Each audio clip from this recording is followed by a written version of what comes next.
Last week, Redfin put out an article that first-time buyers need to earn 13% more than a year ago to afford the typical U.S. starter home.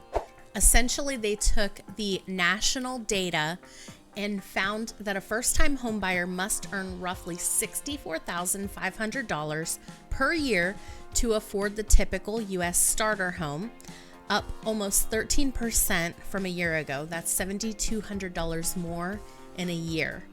This is due to higher home prices and higher interest rates in the last year. In today's video, we are going to discuss this article from Redfin about how much money you need to make in order to purchase a home in the top U.S. markets. Be sure to stick around to the very end of the video so that you can find out how Charlotte stacks up to these stats.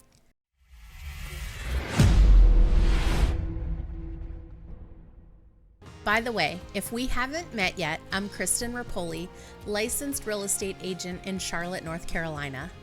My husband and I post videos every single week about living in Charlotte, North Carolina.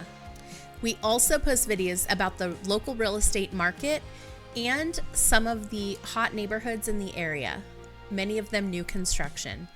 So if that sounds good to you, be sure to subscribe to the channel and hit the little bell so that you get notified every time we post a new video. My family moved to the suburbs of Charlotte from Ohio in 2018, so we know all about relocating. It brings me joy to help other people with their relocation journey. Tell me in the comments where you're watching from. All right, let's jump in. So according to the article, the typical starter home in the U.S. sold for a record $243,000 in June 2023, which is up 2.1% from June 2022. And if you can believe it, more than 45% higher from before the pandemic. That is a significant increase. Also, the average mortgage rates hit 6.7% in June 2023, which is up from 5.5% in June 2022. And before the pandemic, they were actually under 4%. Let's take a look at this graph showing starter homes cost more than ever before. And you can see this graph goes all the way back to March 2012. And you can see there's some up and down seasonally every year. But boy, did we have a huge change from before the pandemic to current. Now that we're looking at a record number of 243,000 in June 2023, this is making a huge impact, especially to first-time home buyers. Let's take a moment to talk about how Redfin came up with these numbers. Essentially, what they did was they took all of the homes sold in the U.S. and divided them into 5 buckets. They have the lowest 5%, the highest 5%, and then they took that middle 90 and separated it into 3 equal categories. So they're kind of calling them the affordable or starter homes, then the medium homes, and the expensive homes. The report we're talking about today is focused on those homes from the 5th to 35th percentile, the homes they're calling affordable or starter homes. Hey, don't forget, my contact information is on the screen for you. If you have any real estate needs or questions, I would absolutely love to help you with those. I also have an extensive referral network worldwide, so if you're moving to or from another area other than Charlotte, I still might be able to help you. My phone number is on the screen for you, just reach out. By the way, another quick note about the calculations. This report is using the rule of thumb that a home is considered affordable if someone taking out a mortgage to pay for the home is spending no more than 30% of their income on their housing payment. Prices for starter homes are increasing because inventory is low, which often causes competition among buyers. More often than not, sale price becomes the biggest bargaining chip in competitive scenarios. New listings of starter homes for sale dropped 23%, which is the biggest drop since the start of the pandemic. Also, the total number of starter homes on the market is down 15%, which is also the biggest drop since the start of the pandemic. And to round that out, closed sales of starter homes dropped 17% year over year in June. So keep in mind, low inventory, rising prices, and rising interest rates are to blame for the drop in closed sales. In many markets, there's really no such thing as a starter home anymore. Between rising prices and rising mortgage rates, many Americans are being completely locked out of the real estate market, preventing them from building equity and growing long-term wealth. This is going to lead to an unprecedented disparity of wealth in America. And how did this all happen? Well, during the pandemic, we experienced record low mortgage rates. Couple that with a lot of jobs offering remote work opportunities. This caused home prices to rise dramatically during the pandemic.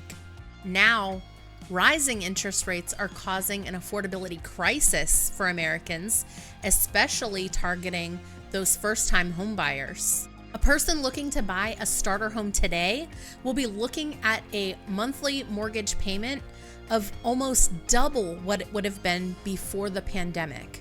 And in that time, U.S. wages have only increased about 20%. The math ain't mathin'. You might be thinking that the solution then is renting. But there's bad news there too, because rents have also become very elevated throughout the pandemic period, and they remain elevated.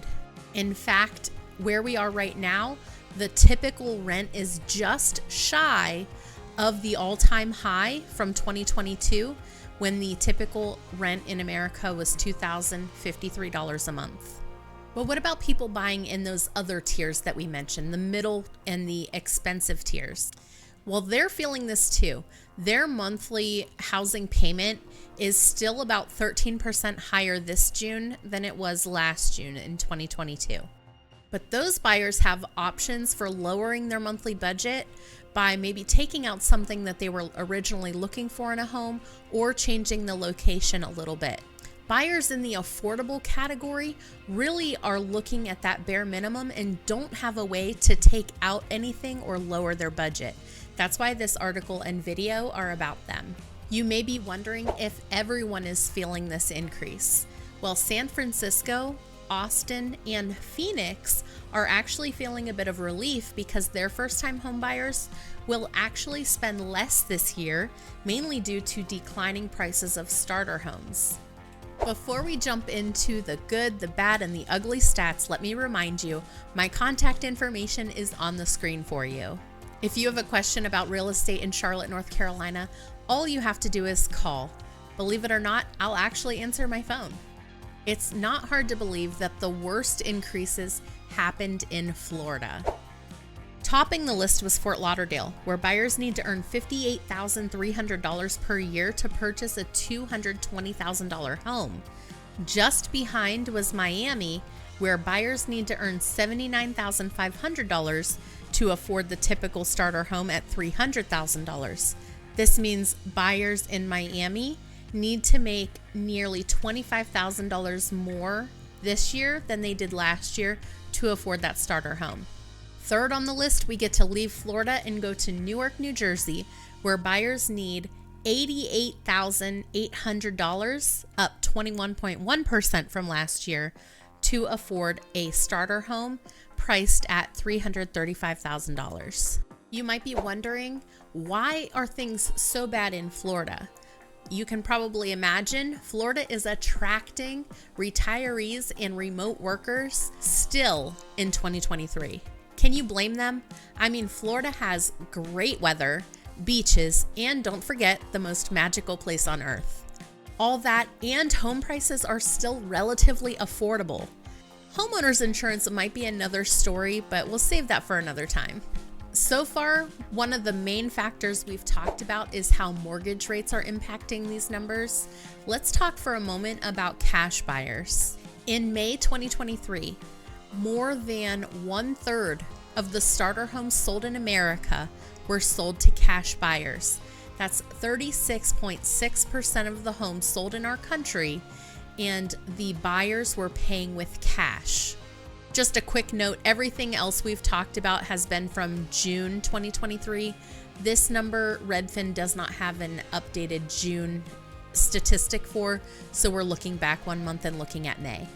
Real estate investors are buying up a huge portion of the affordable homes that are available today. That's another factor that limits the inventory for first-time home buyers who can't compete with these cash buyers. Let's talk about Charlotte. First-time home buyers in Charlotte need an annual income of $62,283, up 15.4% from last year, to purchase the starter home priced at $235,000. This equates to a monthly payment of $1,557. So if we compare this to what we said the national average was, remember the national average shows that a first-time home buyer needs to earn $64,403 a year to purchase the starter home priced at $243,000. That gives you a monthly payment of $1,610. So notice our year-over-year increase is higher in Charlotte than the national average, but you can buy a starter home for less money in Charlotte. Keep in mind, those monthly payments are calculated with a 20% down payment. Not every first-time home buyer is making that 20% down payment, so your monthly payment might vary. If you're considering a move, whether you're a first-time home buyer or not, these numbers are super important to know.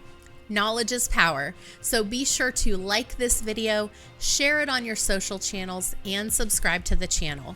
We post videos every single week about living, working, and playing in Charlotte, North Carolina. So if that sounds interesting to you, be sure to hit the little bell so you get notified every time we post new content. We also post about the local real estate market and new construction neighborhoods nearby. Reach out or leave a comment if I can help with any real estate needs. Thanks so much for watching. Bye.